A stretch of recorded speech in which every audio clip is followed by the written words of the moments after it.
আচ্ছা, আমরা জানবো যে বালির এফএম নির্ণয়, যেটা আমরা একটা কোশ্চেন্স আছে, এই কোশ্চেন আমরা সলিউশন করব এবং এই কোশ্চেন্স আমাদের মানে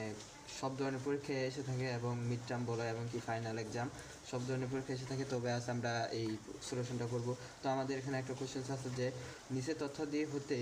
400 গ্রাম নমুনা বালুর এফএম নির্ণয় করবো। তো এই নমুনা বালুর এফএম নির্ণয় করলে আমাদের যে চালনীগুলো থাকবে সেই চালনী অবশ্যই তোমরা জানো যে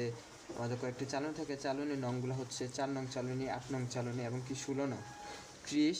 50, 100 এবং কি একটা পেন থাকে, যে পেনটি আমাদেরই থাকে এবং কি এই চালনের সাথে এবং কি অবশেষ বা যেটা গ্রাম আকারে থাকে, গ্রাম বা মিলিগ্রাম যে আকারে থাকুক না কেন সেটা আমরা বের করে নেব। এবং কি এখানে আমাদের গ্রাম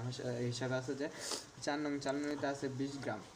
8 নংয়ে 50 গ্রাম এবং 16 নং চালনীতে আছে যে 100 গ্রাম এবং 30 নং চালনীতে আছে 130, 50 নাম্বার চালনীতে আছে যেটা আমাদের 50 গ্রাম এবং 100 নংয়ে আছে কত 50 গ্রাম চালনী এবং কি আমাদের পেনে আছে জিরো। মানে এখানে তোমার অনেক সময় 0 গ্রাম চালানিতে থাকে এবং কি অনেক সময় দেখা যায় যে আমাদের অনেক অ্যামাউন্ট সংখ্যাও দেওয়া দেয় যে 10 গ্রাম 20 গ্রাম ওরকমভাবে। তো এটা আমরা করবো যে প্রথমে করলে আমাদের এটা আমি আগে থেকে ছকটা তৈরি করে রাখছি যে আমাদের সময় স্বল্পতার জন্য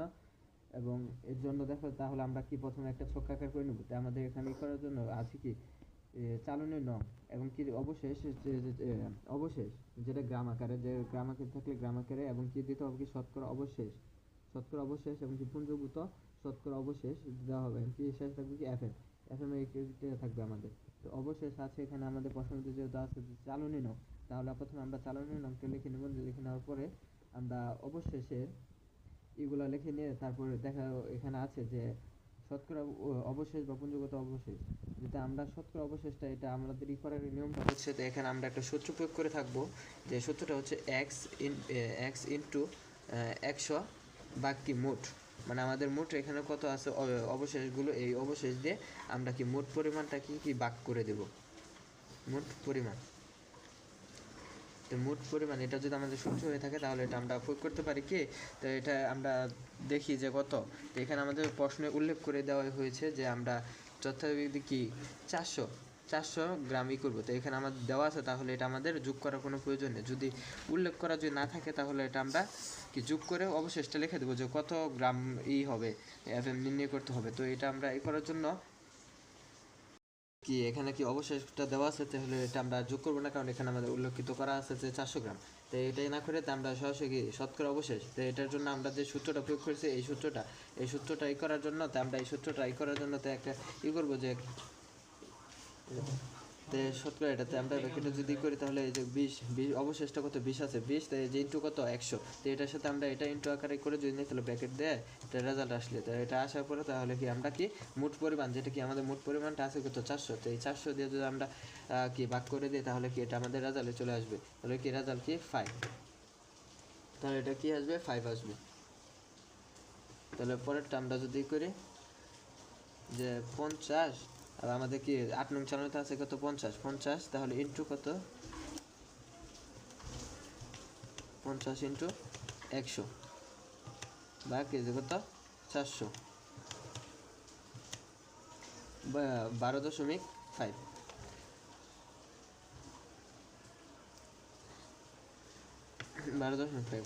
পরেরটা আছে আমাদের 16 নং চালনীতে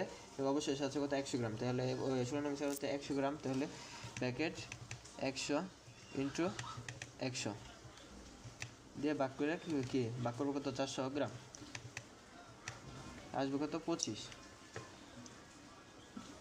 অবশ্যই শতকরা ওইটা আসবে 25। তাহলে আমাদের পরবর্তীতে আছে 30 নং চালনী, 30 নং চালনীতে আছে 130 গ্রাম, 130 ইন্টু 100 ভাগ 400 আমাদের আসবে 32.5।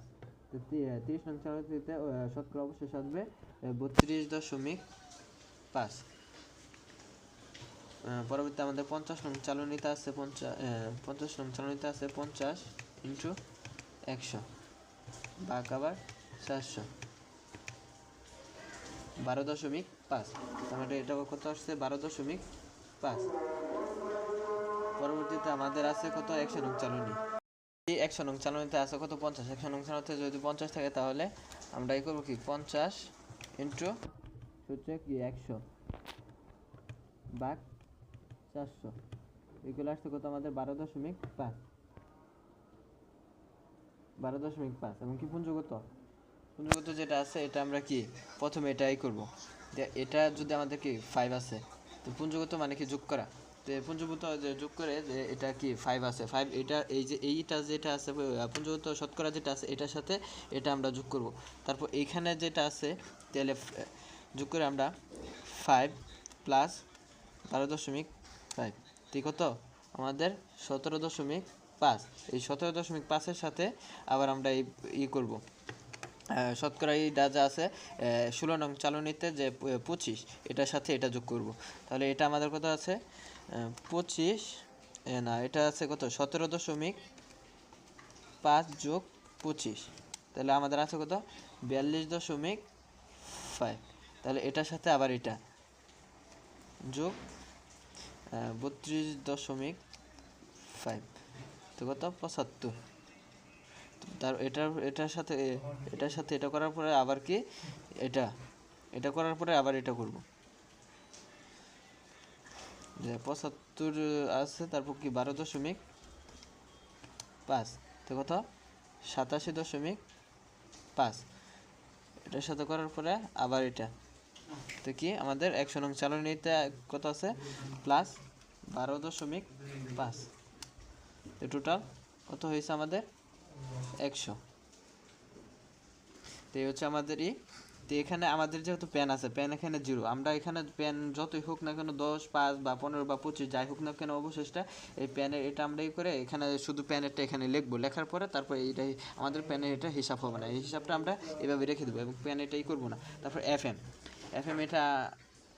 হয়ে গেছে এটা মার্জিনটা না করলে হবে এটা মার্জিনটা শুধু করে বাদে আমরা শুধু এফএম লিখে এখানে করে দেবো তো এফএম এখানে আমাদের এটা যোগ করতে হবে আগে তাহলে এখানে আছে 5 plus 17.5 plus 42.5 plus 75 plus 87.5 plus 100 এখানে আসছে আমাদের কত এখানে মোট আসছে হচ্ছে 327.5 তো এটা আমাদের কি অবশেষ পুঞ্জগত তাহলে এখানে আমরা মোট লিখে দেব তাহলে মোট আমাদের কত আসছে 327.5 তাহলে এখানে আমরা করে দেব যে কত এখানে আমরা কি এফএম কি ভাগ করব কত 100 দ্বারা ভাগ করে দেব তো এফএম 100 দ্বারা ভাগ করলে আমরা আমাদের মোট আছে কত এই যে আমাদের এটা আছে যে মোট আছে কত 327.5 তো এটা যদি আমরা করি তাহলে কি ভাগ 100 তো 327 ভাগ 100 দিলে আসছে কত 3 মোট আসছে কত 3.275 তাহলে এটা আমাদের রেজাল্ট আসছে কত 3.275 তো এটা হচ্ছে আমাদের বালির এফএম এবং কি এই বালির এফএমটা এটা হচ্ছে তাহলে আমাদের নির্ণয় আনসারটি হচ্ছে নমুনা বালির এফএমটা হচ্ছে 3.275 তো এটা হচ্ছে আমাদের ধন্যবাদ।